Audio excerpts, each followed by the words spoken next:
it's me again. I misspoke in my last video. I don't know how to zoom this, so you'll have to look at all my chins. My apologies.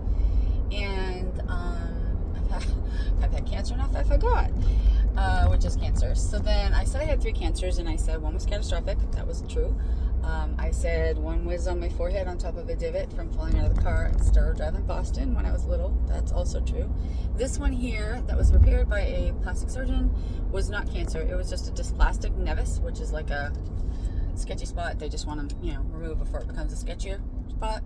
So, and of course they didn't know that till after they did the pathology. Actually, I had this one done twice. Seriously, I had it cut open, dug out, stitched, healed, dug open, cut out, and stitched, because the Durham pathology report was useless. Anyway, not to say they did a bad job, but it was really frustrating to have it done twice. My third cancer, my second cancer, I guess, because big catastrophic one, then I lost my bottom lip, which sounds really ridiculous and actually bugs me more than I wanted to.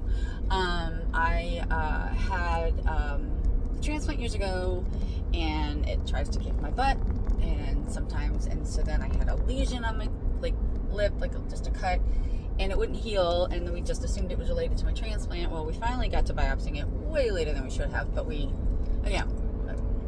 ended up with so many things cut out that aren't cancer. It's like, oh. But at any rate, so we finally did, but it was too late, and so I lost the entirety of my bottom lip. I'm currently not a candidate for fillers or a tattoo. I'd like to tattoo a lip line on. Most people can't tell. It's really a personal thing for me for some reason, and so why that has to do with functional nutrition, I don't know. I just know that I was like, oh, hey, that was wrong. And so I thought I'd fix it. But while I'm on the topic of functional nutrition, what did you have for breakfast today? So my only requirements in this journey for me and my family is a tablespoon of fermented foods every day. So cultured yogurt's fermented. Fermented vegetables are fermented. Kefir, milk kefir or water kefir, fermented. Kombucha, what other things? Sauerkraut. And if you have, I don't like the taste of sauerkraut because of the seeds they put. I think it's caraway. So I make my own, but I really just salt cauliflower. I mean, not cauliflower. I do salt cauliflower, but in this case, for sauerkraut, I salt cabbage. I seem to like the red better than the green, and I make it into just a big pile, and I chop it all up and stick it on salads and sandwiches, so it's available. But anyway, so those things feed the good bacteria in your gut, so that the population of bad bacteria does not get too big and overcome your GI tract. That's when you end up with tummy issues, right? So I do have one family member with irritable bowel, and so we try to manage that through again, diet nutrition. But to me, I don't say diet because I'm not dieting. Some people are trying to lose weight, some people are just trying to be healthier. I do not have things like diabetes or microvascular disease.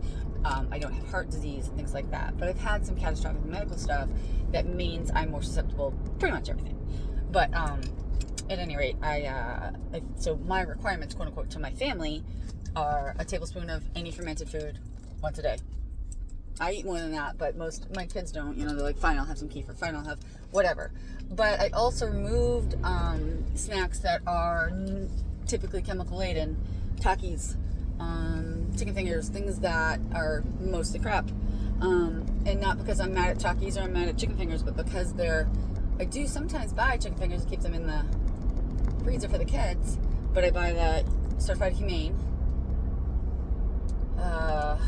breaded with, reasonable breading and not crap oils used. So I bought one container in 6 months, and I told you I had that last night. So sorry about the 2 videos today. Sorry they're both long, but I think it's important for you to know that when I say diet nutrition, I don't mean I'm restricting myself.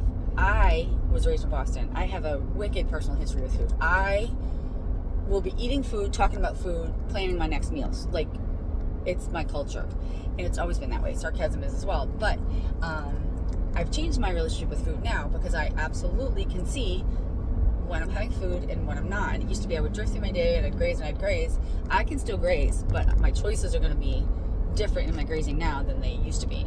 And my meal choices will be different.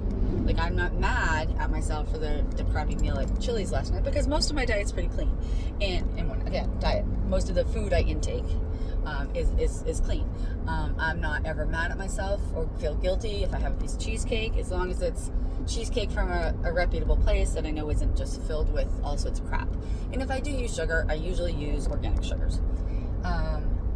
Couple of the artificial ones, not even artificial, the less chemically ones, stevia and agave, I sometimes use. But again, I more often than not, if I'm going to use some sugar, even on the cheesecakes, when I buy cheesecake, I can't control the sugar. But at any rate, at least I know it's coming from a decent place and it's not just mass-produced stuff to last on the shelf for 40 years. The end. How's that for like being on a soapbox? Sorry. Bye. Yeah, on my chins. Have a good day.